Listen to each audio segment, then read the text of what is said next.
count of 3, you can go find eggs, okay? 1, 2, 2.5, 3, go. Who doesn't love a good Easter egg hunt, followed by a sugar rush? But to get to this point, a lot of behind-the-scenes work is required. I didn't realize that you guys had volunteers host for them every single night. That's the model of Family Promise. The model is that the community really outreaches and supports people who are most vulnerable. We make sure that there's dinner here every night for our families, that their beds, they have all of the comforters and pillows and everything that they need upstairs, and that their rooms are set up. And is the temperature okay? Make sure there's activities for the kids to do. Last night, I decided an Easter egg hunt was the way to go. And as you can see, it was successful. At Family Promise, these smiles are the definition of a good night. And volunteering is really just about lending a hand, or in this case, grabbing a hot dog for a hungry mouth. Incoming. Thanks. We do host from 5:30 at night till 6 o'clock the next morning for an entire week. 500 volunteers from local churches donate their time to these families year-round. My night with the kids was filled with silliness and lots of losing at Connect 4. I do utilize around 20 volunteers every hosting week. We usually have the meal ready, and we'll sit down and we'll have dinner with them. What's your favorite food? Hot dogs. Really? How ironic. We'll help them with their homework, we'll play games, we can make puzzles, we'll watch movies together. And then at 9 o'clock, our overnight volunteer comes in, and he or she will sleep overnight. We serve them breakfast in the morning if they want. Let me tell you firsthand, it doesn't take much to hang out, eat some food, and play games. If you're interested in volunteering, coordinators say they could always use the help. Ashley Dyer, News 13. You know, you don't really realize how precious each second is, you know, and I feel funny saying that because I heard it all through other people talking, and then when it's you, you're going, oh my God, I know what they're saying. Mary Popek has been fighting cancer since 2003 when she was diagnosed with melanoma. Fast forward to 2014, and another curveball is thrown her way.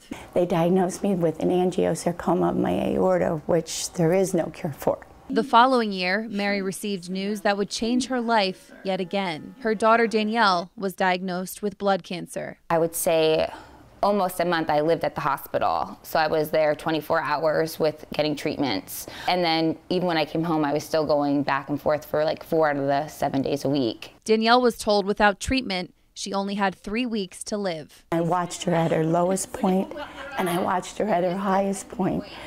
And with that said, she's going to get through it, if it's my last dying breath. Mary and Danielle don't have to go far for unconditional support. They fight their battles living about 50 feet away from one another. I could not have done this without having people like support in my life, my mom, my dad, my sister.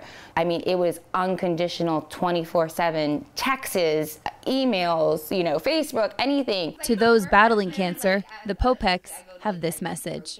I don't know you, but I'm at the end of that tunnel for you, and I'm helping you by saying, just get through it. If you can put it in your mind to go to sleep tonight, get up tomorrow, and it's going to be a good day. The two will receive their award this weekend at the American Cancer Society Telethon. You can watch it live right here, both Saturday and Sunday. Ashley Dyer, News 13.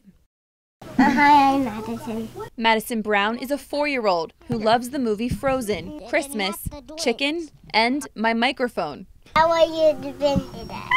I've been doing good today. Then where are you going to go home? Then I'm going to go back and put you on TV. Okay. But Maddie's gone through much more than your average 4-year-old. She pretty much had a normal first 12 months, 15 months. And then when she was 15 months old, I noticed something kind of strange. She was pale. She was getting bruises very easily. Romig says their next stop was the emergency room. About an hour later, they came back. Her white count was 100,000, which obviously isn't normal. And everything was just, her blood count was all out of whack, and they told me that she could have leukemia. Madison was diagnosed with ALL leukemia. For over 2.5 years, she went through chemo, spinal taps, and countless trips to the hospital. Today, Madison is in remission. So you don't have it anymore, we just have a scar. scar right there. Right there. Yeah. I mean, just gives them something to think of. There's something positive in their life after everything else that they go through. You know, all their hardships or their illnesses, you know, their bad days, you know, just kind of they can reflect on the good things. Maddie spent half of her life in a hospital, but you would never be able to tell. This little girl is full of life, and now her biggest worry is making sure she's on her best behavior for her elf Sparkle. Hey, Sparkle, what are you going to tell Santa about me? What are you being A couple months ago, the Dream Come True Blue Ridge chapter sent Maddie and her family to Disney World. I saw Elsa and Anna, Daisy and Donald, and I saw Tinkerbell. Romick says today she and Maddie live a leukemia-free life and celebrate every day with lots of laughing. What are you like?